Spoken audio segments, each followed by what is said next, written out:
Good morning. I hope your Wednesday has been going okay. Good to have you here.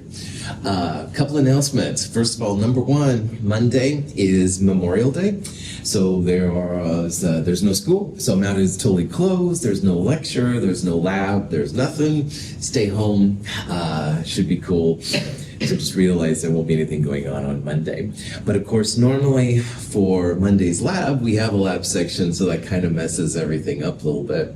No problem. So next week, Wednesday by 9 a.m., you'll turn in the QA3 lab. And if you look on that schedule I gave you for section L1, it says to turn it in lecture. You can also turn it in my mailbox, under my office door, stuff like that, whatever you want. But it is due Wednesday at 9, so if you come to lecture, you can just turn it in then, which is cool. The following Monday, which is June the 1st, that'll be the time that we're going to do class presentations. And that'll be the only thing we do during the lab period. It'll be in 2501. It should be pretty cool. And then the following week, Problem Set 6, I'll give you take-home versions of both Quiz 6 and Seminar Self-Quiz 6 to fill out. Those will all be due. And there is one more lab. It's the OChem lab. We won't have time to go over it as a class because we don't have a lab section. However, there's a video to watch it. Should be pretty chill. If you wanted to come to Wednesday, June the 3rd's lab section for section L2, you could. I'll talk about OChem and how it works. I think you'll be able to figure out. It's not too bad, but that is an option if you want to. So it's a little bit of a weird schedule coming up, but it's also nice to have next Monday off, obviously. So, yeah. Questions, any of that kind of stuff? Cool. We're looking at coordination complexes in chemistry. And the main reason I want to talk about this is because you're going to see these super long names once in a while. And this is a kind of a nomenclature we haven't looked at before. So I don't want you to leave Chem 223 and have never seen this kind of stuff. So that's kind of why we're going over it. In a coordination compound, it's basically complex ions. And complex ions have a central Lewis acid, usually a transition metal like iron, but it can also be aluminum, boron, gallium, stuff like that. And then around the Lewis acid, you have Lewis bases with lone pairs. And the lone pairs kind of push themselves into the empty orbitals on the Lewis acid. And the lone pairs in this kind of world are called ligands. A ligand is just a fancy name for a Lewis base, all right? So all Lewis bases have lone pairs on them, so cyanide is a great example. Cyanide, if you draw out the Lewis structure, actually has lone pairs on both the carbon and the nitrogen. And those little teeth can get in to bond with the iron. Water is another good example. The oxygen on water has two lone pairs, two teeth, if you will. It can connect to the central atom. And the reason I'm using the teeth is because ligands are sometimes classified by what's called the dentate system we talked about on Monday. Most of the ligands we'll look at are monodentate, which means they connect in one place to the metal. So cyanide, water, hydroxide, those are smaller Lewis bases. They will connect like at one place to the central atom. But I also got really excited talking about EDTA because it was in the movie Blade, and EDTA and these kind of things are polydentate ligands. They're big enough that they have more than one tooth they can connect to the central atom as well. So we're going to start dissecting how to interpret these names. This particular slide right here is an example of if you have a metal in an overall negative complex ion. So complex ions can be positive and negative. In the Le Chatelier's principal lab, we looked at ZnNH342+. That was a positive complex ion. But we also looked in that same lab at ZnOH4 2-. That was a negative complex ion. So if you have the latter, where the metal is part of a negative ion, the names actually change for the metals. Now we're going to see, we talked about briefly, we'll see more today, metals are always at the end of these crazy things. But instead of calling this an iron 3, this particular thing, you change the iron to these weird ATE endings. So it's ferrate 3, all right? And aluminum becomes aluminate if it's part of the negative ones. And gold is R8 and chromium chromate, stuff like that. So if you see the ATE ending, all right, it just realize it means that the metal is part of a negative ion. And that can be kind of cool because you then know that your overall charge on the ion is going to be negative, and it can be helpful. So if you see that ATE, it just means it's part of the negative one. Oh, questions, any of that kind of stuff? Okay, so let's interpret some structures and figure out the names for them, and vice versa, all right? So here's one, it's cobalt. Cobalt would be the darker gray one in the middle, and there's 6 waters around it, and the overall charge here is +2. Now, when you're naming these things, it's always cation, then anion. So it's always been sodium and chloride, not chloride and sodium. So same kind of rules apply here. Now, this is just the positive part, all right? So we don't have to worry about the negative part, but if there was a negative, it would be after. The metal goes at the end, and the charge of the metal will go with it too. Now, water is a neutral ligand. It doesn't have any positives or negatives. So this is a cobalt +2 that's in the middle here of these waters. And then before the metal name, you'll put a Greek letter next to the number of pieces. So hexa will be the 6 in this case. And a lot of times it's just hexa and then whatever the name is. But we also talked on Monday how some of these get special names. Water, special name is aqua. So every time you see aqua, just realize in your mind that it's a water molecule. So if you put this all together, it's a hexa aqua, 6 waters, cobalt 2, all right? So the name of this crazy thing, hexa aqua cobalt 2, it's officially an ion because it has a positive or a negative charge. It's not complexed with anything. Water is aqua, all right? Pretty chill. The names get long, but as you kind of break them down like that, you can figure out like what they all are. Any questions about that? All right, here's another one. Now this one has a platinum center. It has 2 ammonias, which are NH3, and 2 Cls, all right? Now, just like water is called aqua, ammonia also gets a special name. It's amine with 2 M's, A-M-M-I-N-E. So here we have 2 amines and 2 chlorines, and we're going to put those before the platinum part itself. So in these kind of cases, chemists love to alphabetize. So we're going to put the amines A before the chlor C chloros, all right? And we need to figure out the charge on the platinum. Ammonia, like water, is neutral. Does anybody remember what the charge is on a chloride? -1. -1. Well done. Yeah. -1. And there's 2 of them. There's no net charge. So this has to be a platinum +2. Okay? So the ammonias are neutral like water. Chlorine is -1, and there's 2 of them. This is going to be a platinum +2. This one right here is called, let's ignore the cis for just a second. This is called diamine. Notice there's 2 M's in the amine. Diamine means 2 ammonias. Dichloro, 2 chloros. Platinum 2, all right? So before we talk about cis and trans, di is 2, so 2 ammonias, 2 chlorines, platinum +2, chlorines -1. The hip chemist hopefully knows that, so that's why there's no net charge on there. We call NH3 amine in this world, all right? It's kind of cool. Now, cis is something we'll talk about in this chapter and the next chapter. Cis and trans are actually cool things that are used in chemistry sometimes.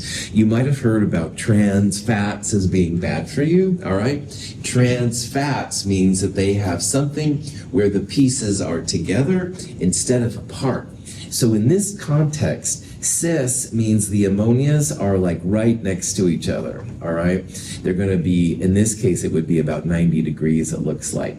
But you could also have the ammonias opposite each other.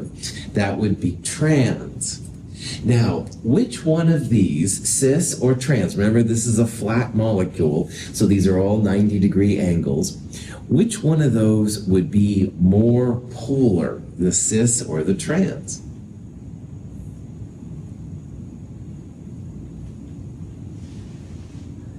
Cis is like having two Schwarzeneggers, all right? And if the Schwarzeneggers were opposite me, they would pull my arms right out of my sockets in theory. However, if they're truly opposite, then one Schwarzenegger would pull just as much as the other Schwarzenegger. So usually trans, which is what those would be if they were opposite, trans would be less likely to be polar. I would even argue it's non-polar.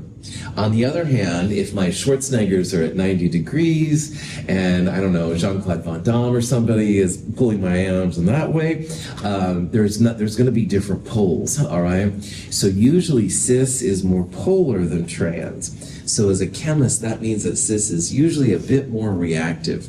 Usually the polar things are more likely to get themselves in trouble, if you will, than the trans do.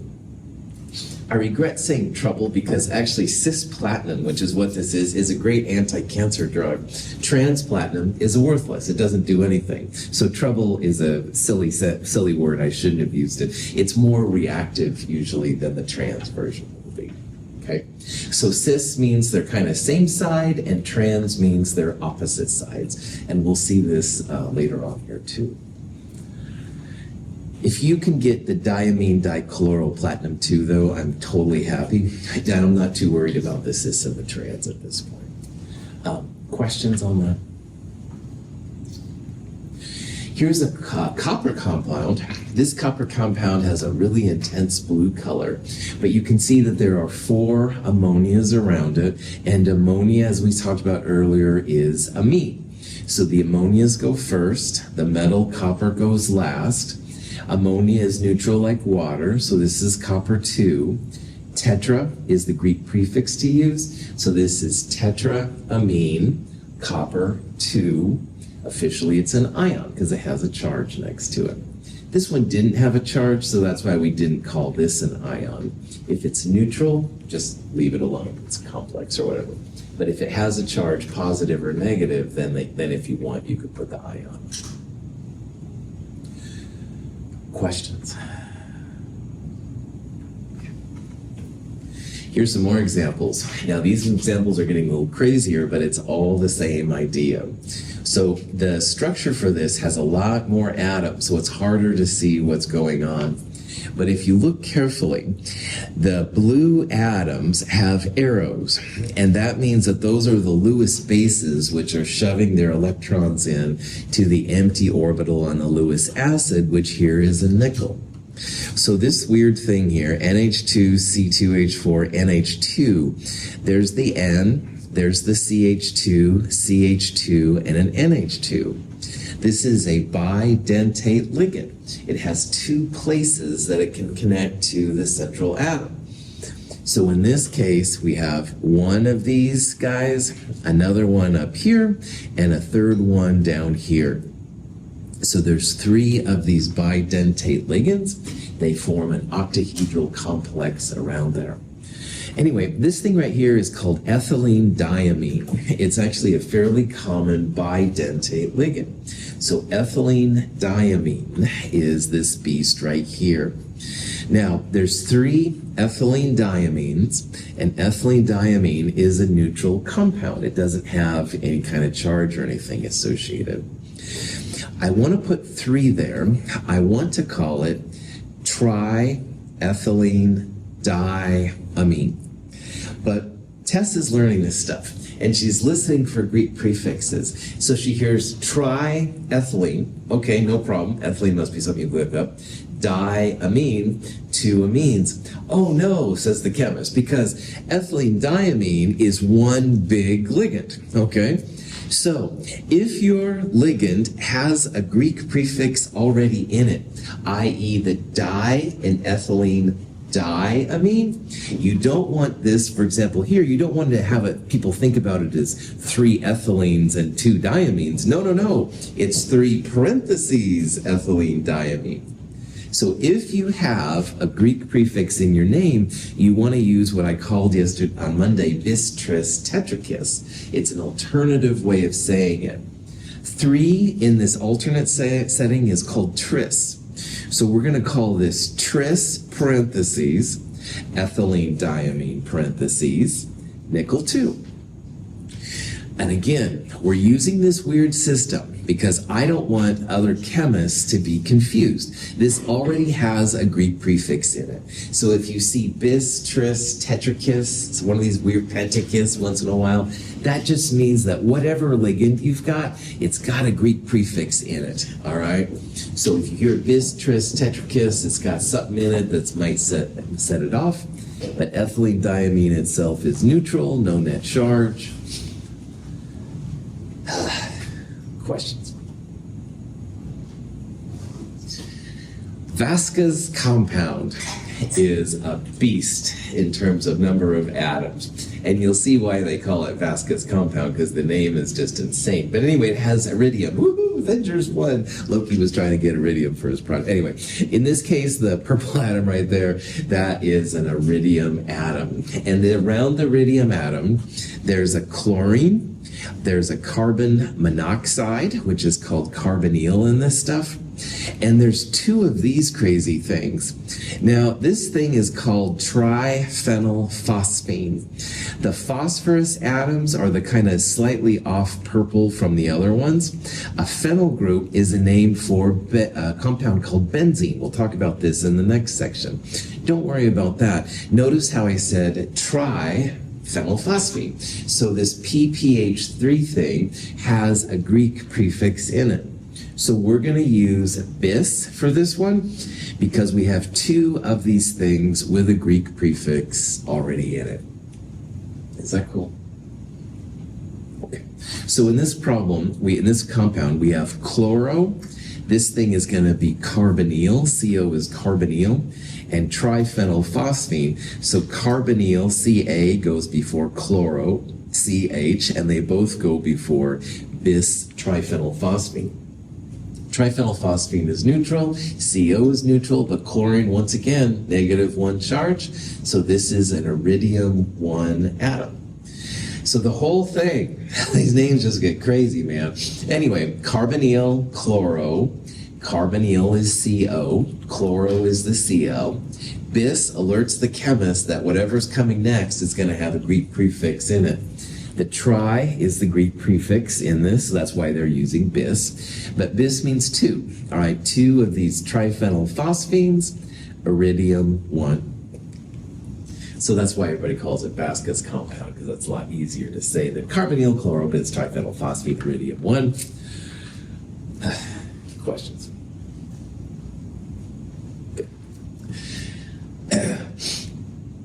This beast right here is something that can be made with the FeSCN2+ compound we used in the equilibrium lab. We didn't make it though. It has lots of cyanide. Cyanide's not something you want to play with at home, shall we say. However, let's figure out the name of this compound using the rules that we've looked at so far. Now, this one is going to have a positive and a negative. The whole negative part here is in the square brackets, all right? So the positive part, remember, it's always sodium space chloride. Well, the positive part is literally just potassium, all right? So it's potassium space.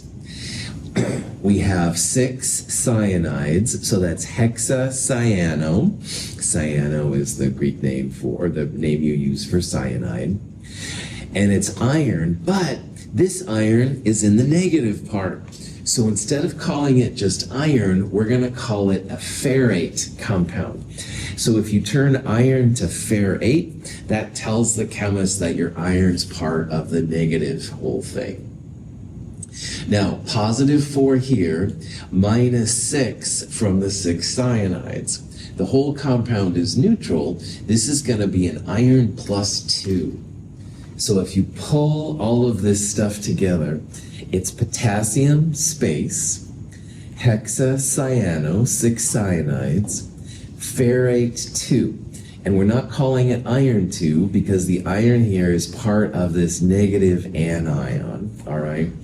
That's when you change the iron to ferrate, the aluminum to aluminate, stuff like that. Any questions? Okay. So here's a compound. This is a compound that you now can also figure out the name for. It should be pretty chill. And the question is, what is it? All right. And it's not nickel ammonium chloride or something like that. We're going to use our official names here to figure this out. Ammonia is amine, A-M-M-I-N-E. And there's 2 of them, so that's diamine. We have 2 chlorines. All right. Chlorine is chloro. 2 of them would be dichloro. Amine A goes before chloro with a C. And then finally, chlorine is minus 1, and there's 2 of them, and that's negative 2. This nickel must be a positive 2 because the whole thing doesn't have a charge. It's neutral. So if you put this all together, diamine, dichloro, nickel 2. All right, answer D. Amine goes before chloro. Alphabetical is the way to go. Chlorine has a minus 1 charge, but ammonia is neutral. So 2 negative 1 chlorines means this is going to be positive 2 nickel. There's no positive or negative charges left over. Any questions? So here are some formulas. We'll just turn them into names. And we won't spend as much time with them, but hopefully they're beginning to get easier and easier to see. In this example, notice how there's a square bracket right there, and then chlorine is after that. Things in square brackets will be either the cation or the anion. And because the square brackets are listed first, this is going to be the cation. So what we'll do is we'll figure out what the cation is, then go space chloride. All right, the chloride will be the only part of the negative part. We've got 5, so pentamine, chloro will be the part that goes in first. Cobalt will follow. Notice that there's 1, 2, 3 chlorines, so that means this is a positive 3 cobalt. This crazy thing, pentamine, chloro, cobalt, 3 chloride. Here's kind of how you would write it. You don't have to worry too much about this, but you'd put cobalt in the middle of the octahedral system, 5 ammonias and 1 chlorine. And the other 2 chlorides would kind of be on the side. So just like NaCl, the Cl would be off to one side of the sodium. Here the 2 chlorides are off to this crazy thing right here. Questions on that? Sweet. Here, there's a square bracket at the end. So that means that's the anion, the negative part. And notice that it has cadmium. When a metal's in the negative part, it gets that weird ATE ending. So for this one, we'll start off by calling it just potassium. Potassium space. There's 4 cyanides, so that would be tetracyano. Cadmate is the name of the metal when it's in when it's in the negative part. Each potassium's plus 1, each cyanide is minus 1, and there's 4 of them. If you figure it out, this is a cadmium plus 2. So this would be potassium, tetracyano, cadmate 2. Don't play with this one at home, kids. Anything with cyanide is nasty. However, you hopefully see the idea. Potassium, don't use Greek prefixes by those metals, but we will use it in front of the ligands that are around the cadmium. Okay. Here's another one. EN is the abbreviation for that ethylene diamine we saw earlier. But remember, ethylene diamine, it has a Greek prefix in it, so we're going to use bis, tris, tetrakis nomenclature for the ethylene diamine. So because there's two of them, bis is the term we'll use. Chloro goes before ethylene diamine, so we'll put the chloros first. Ethylene diamine is neutral, but chlorine still has -1. -1 times 2, this nickel's going to be a +2. So this will be dichloro bis ethylene diamine. Again, the bis just alerts the chemist that whatever ligand you're using has a Greek prefix in it. Nickel 2. Again, notice here how the arrows are pointing where the lone pairs are coming from to where they're going to. So the nitrogens have the lone pairs. They're pushing their electrons into the nickels. And this one is near and dear to my heart. I actually used to make this a lot in the lab. It's a beautiful kind of a green-blue color and stuff. Anyway, it's neither here nor there, but sweet times as a research chemist. Anyway, neither here nor there. C4H8O is a liquid. It's a solvent called tetrahydrofuran. It's actually fairly common in organic chemistry and inorganic chemistry. We haven't run across it or anything like that. It's weird. But anyway, neither here nor there. This is chromium. There are 3 chlorines and 3 tetrahydrofurans. Now, tetra is another Greek prefix, so again, we're going to use bis, tris, tetrakis. There are 3 of these tetrahydrofurans, so tris is the prefix we'll use. Tetrahydrofuran, it begins with a T. Chloro begins with a C, so we'll put chloro first. And finally, because this is neutral, -3 from the chlorines, this is going to be a chromium +3. So putting all this together, oops, that was bad timing. Dang it. Oh, shoot. These are brand new slides here for me, so I'm sorry. Anyway, it'll be trichloro, tris, tetrahydrofuran, and chromium 3. Oh, good. I guess I just pushed the button too. Okay, so that's on me. That's not technology. Darn it. Anyway, this is tetrahydrofuran. The oxygen is where the lone pairs come from in this thing. And this chromium 3. I used to make this a lot. But anyway, neither here nor there. Wind down memory lane. Okay, questions on the nomenclature and not why I made tetrahydrofuran complexes. Thank the stars. Okay, this is what I wanted to get into. This is a compound that's actually historically really interesting because in the old days, it was difficult to get pure samples of some metals. And what they finally realized is if they used carbon monoxide will bond with the neutral metals. And they were able to extract them and purify them and stuff like that. Apparently having pure nickel was a real trouble until they realized carbon monoxide can be used. Anyway, carbon monoxide's official name is carbonyl in this stuff. And you can see around this iron, there's 1, 2, 3, 4, 5 carbonyls. So that's pentacarbonyl. But carbon monoxide is neutral. It has no charge. So this is an example of a compound where the iron is literally elemental iron. So you would just call it pentacarbonyl iron 0. Now, this only happens if you have the pure metals, but they can actually use this to extract like pure nickel or pure iron and stuff. You've got to be super careful. Carbon monoxide is also not good for you, as you probably know. So you have to be careful, make sure everything's ventilated. Questions on that? All right. Cisplatin, which I mentioned earlier, is actually an anti-cancer drug that, as far as I know, is still being used. Platinol AQ is the name. I don't know the mechanism and stuff, but it's really cool.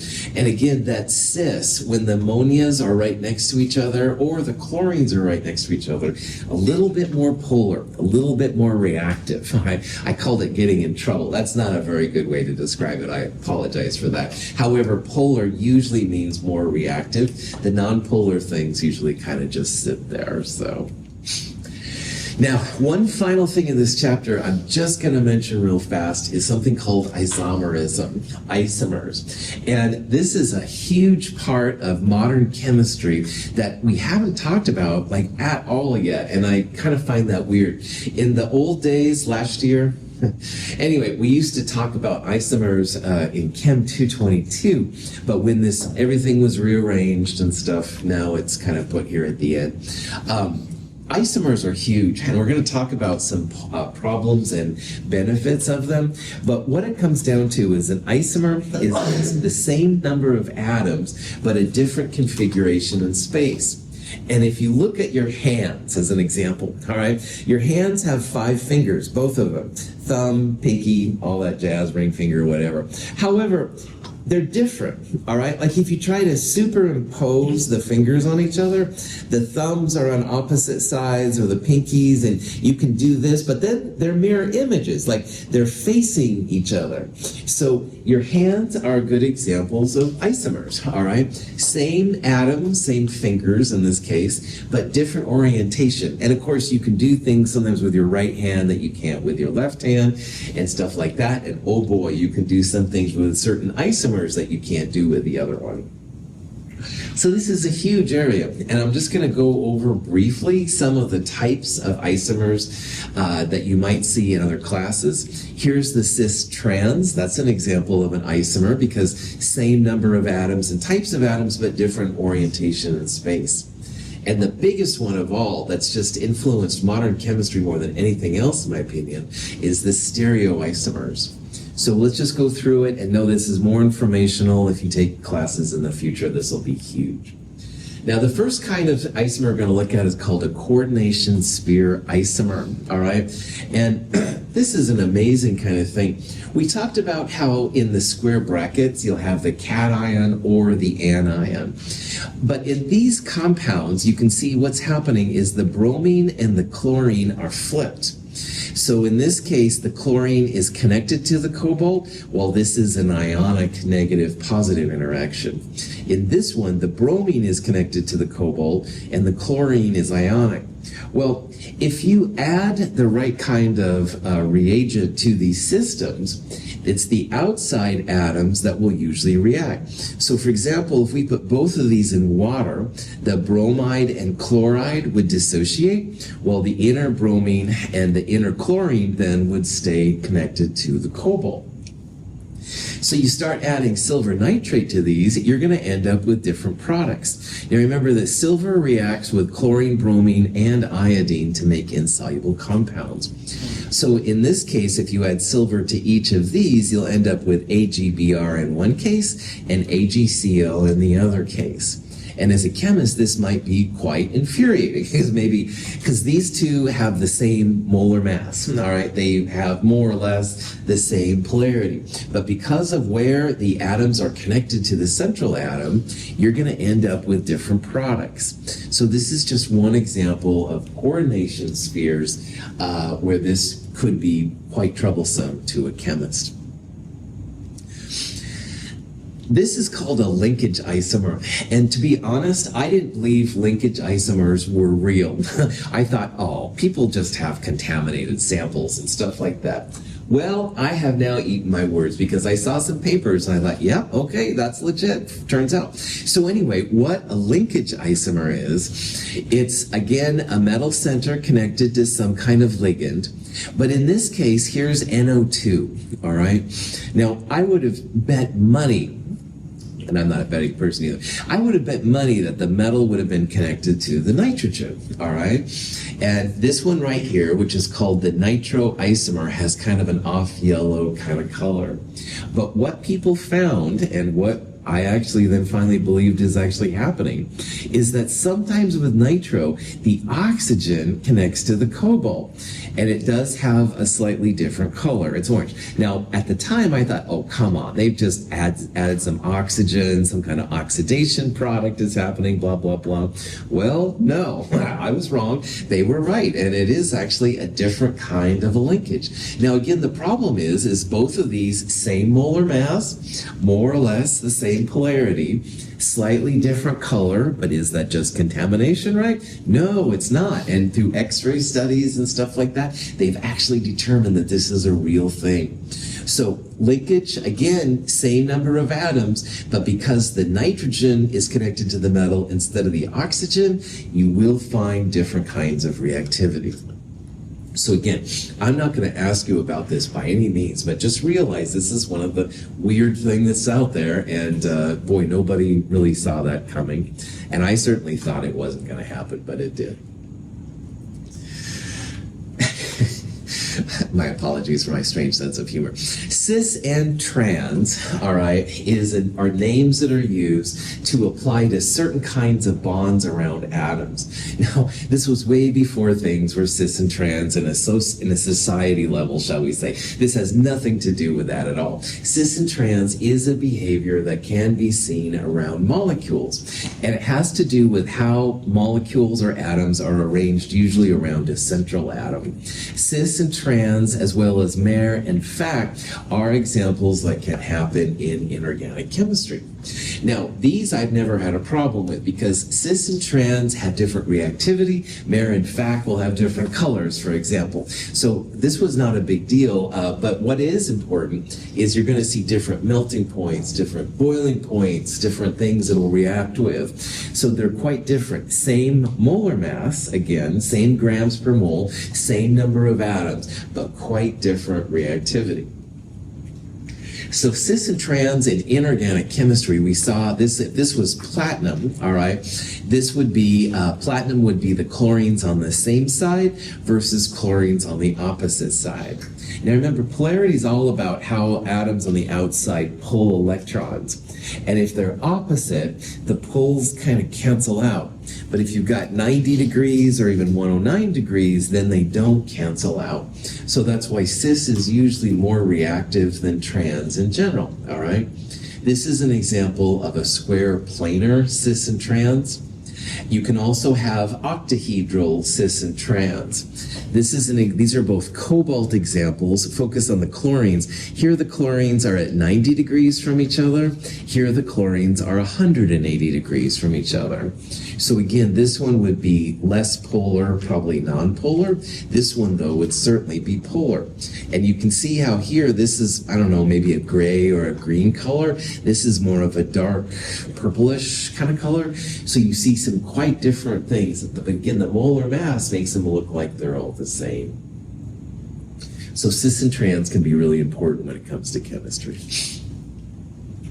Mer and fac are related to cis and trans, but instead of having two pieces that are the same, you're going to have three pieces that are the same. Now, mer and fac are always for octahedral compounds. Notice in the fac that you have two atoms which are opposite each other. And in the mer over here, all of the atoms are 90 degrees from each other. So mer doesn't have the one bond which is opposite, which is basically nonpolar. Mer is more reactive usually. It's more polar. You're going to have more reactivity. In the fac version, like here, these ammonias are opposite each other and these chlorines are opposite. So those are basically all nonpolar. You have one set of polar atoms, basically. But over here, every interaction is polar. So these will be much more polar, generally more reactive and stuff than they will be if they're fac. So if you see mer and fac, they're just for when you have three atoms that are the same around octahedral. Mer stands for meridional, and fac stands for facial, apparently. So.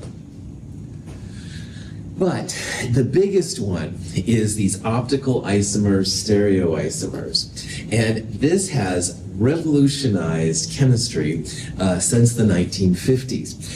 Only at that time was the technology able to catch up and figure out what the heck was happening. But before we start talking about all of this, let's go back to the hands. because your hands, once again, you know, thumbs, pinkies, all that kind of stuff, but they're like mirror images of each other. And if you try to put your hands on top of each other, they're not the same. Like they're either opposite each other or stuff like that, or they're facing. Or if you try to do this, right, it doesn't work. Mirror images happen in chemistry, and we'll talk about it. These are examples of two molecules. Let's say this is carbon, white, yellow, pinkish blue, and you can see that here's like a mirror. All right, so blues and yellows are opposite, the whites and the pinks are kind of on the back side. However, these are different molecules. All right, it's like if you rotate one of them around, like you see right here, then the pinks and the whites are okay, but then the yellows and blues are flipped, all right? And if you do it over here, it's the same kind of thing. So believe it or not, in space, if you have a central atom with 4 different things like this leads to optical isomers, which we'll talk about what that means. Now, optical isomers, like your hands, they're referred to as chiral. Chiral is Latin apparently for handed. And enantiomers are molecules that have this chiral behavior. So my left hand would be an enantiomer, my right hand would be an enantiomer. They are chiral with each other. That's kind of the idea, all right? So enantiomers and stuff literally took chemists by surprise, all right? And we'll see the problems that popped up from there. Here's just more pictures trying to show mirrors, all right? Again, here's your hands. Here's the same molecule. Again, you've got light blue, purple, dark purple, and green around the central gray, but they have a mirror image of each other. And you can't, it's like your hands, you can't put them together. Now, here's a better example of 2 molecules, all right? This is ethylene diamine that's connected to it, but here's like its mirror image. And if you rotate it around, they're not going to be the same. Like here, this atom is going to the back atom. Here, this atom is going to the front atom. So in terms of reactivity, that's going to mess with your polarities and stuff like that a little bit. There's going to be some pretty big differences in how they react. Well, the term chiral derives from the Greek word hand. Now, the concept here being that just as your left hand and your right hand are mirror images of one another, right?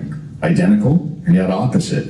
Well, so too, organic compounds can exist as mirror image forms of one another all the way down at the molecular level. But although they may look the same, they don't always behave the same. For instance,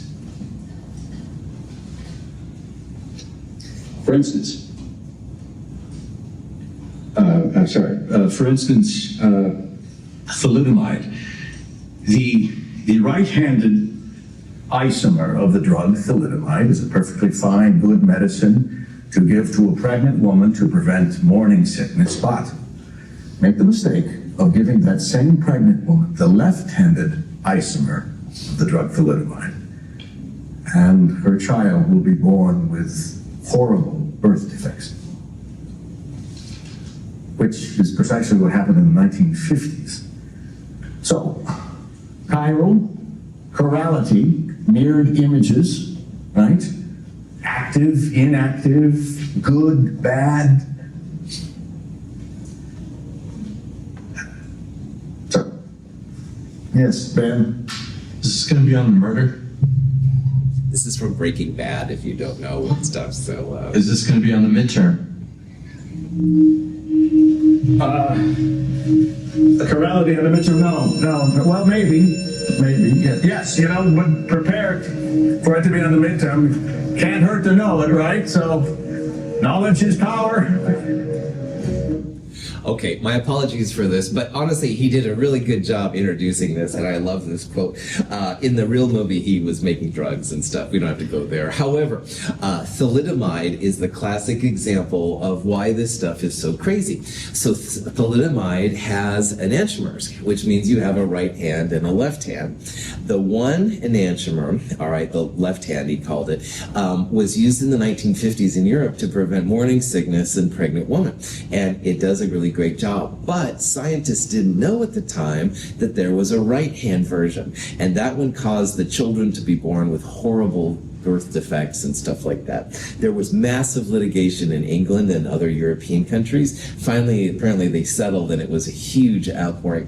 Now, the interesting thing about thalidomide is that now with our current technology, you could, in theory, make just the left-hand version of the compound. And it would, in theory, be safe and stuff like that. However, everybody, rightfully so, is a little nervous about showing using thalidomide after its bad history and stuff. So just realize that this stuff is pretty powerful. All right, they're hard to detect because same molar mass, basically the same polarity and stuff, but man, can the effects be different. So, yeah. So is it like the conditions around it when it's forming that kind of dictates whether it be a left or right-handed one, or is it just kind of random?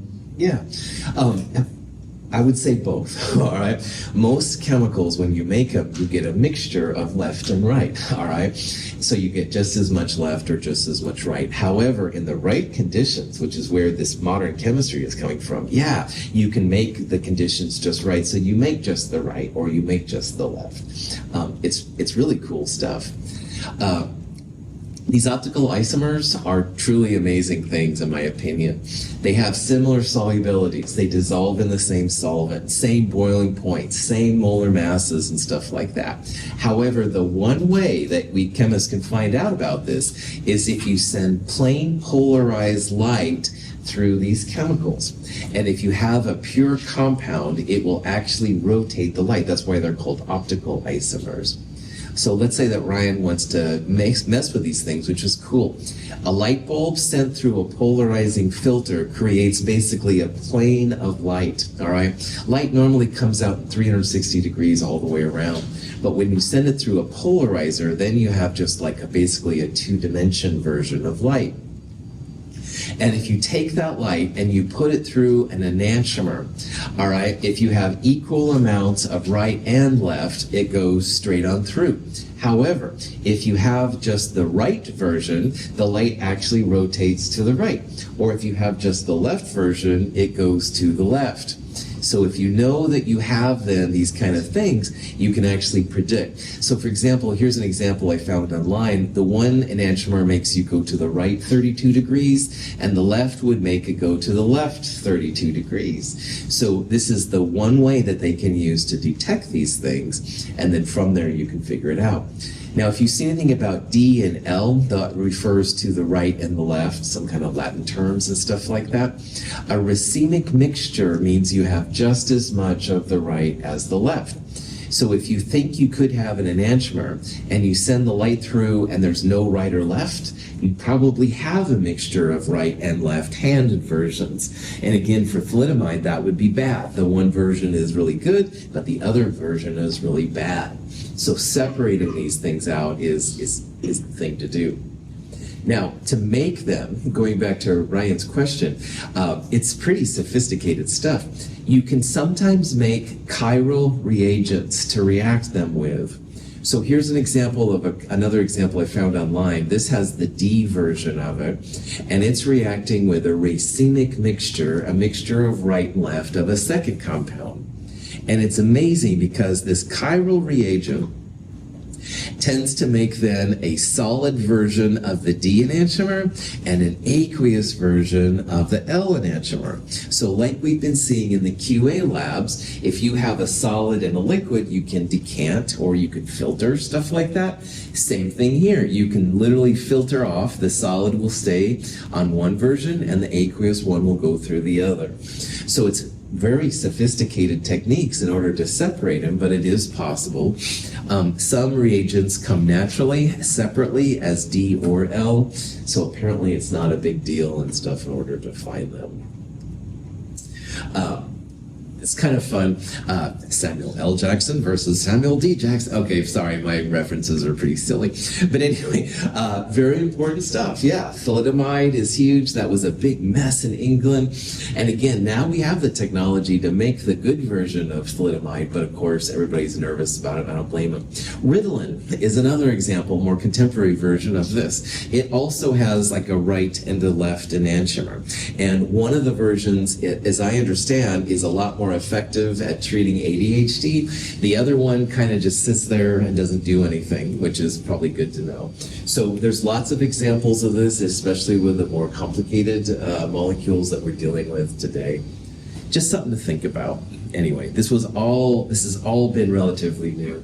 Thalidomide was in the 50s, so it wasn't until the 60s they started to get a handle on it, so that's why it's kind of cool. Any questions? Oh, okay. So that's actually it for chapter 19. Remember, we're not studying section 19.3 of our book. It's cool to look over, but we're only looking at the first two sections. On Friday, we'll begin talking about organic chemistry. So we can get you ready for that last part in there. Should be pretty cool. Any questions? Any of the sections? Okay. Again, no school on Monday. Make sure you turn your lab in, the QA3 lab, next week, Wednesday by 9 a.m., either here or in my office under my door. Have a great day. Thank you for being here.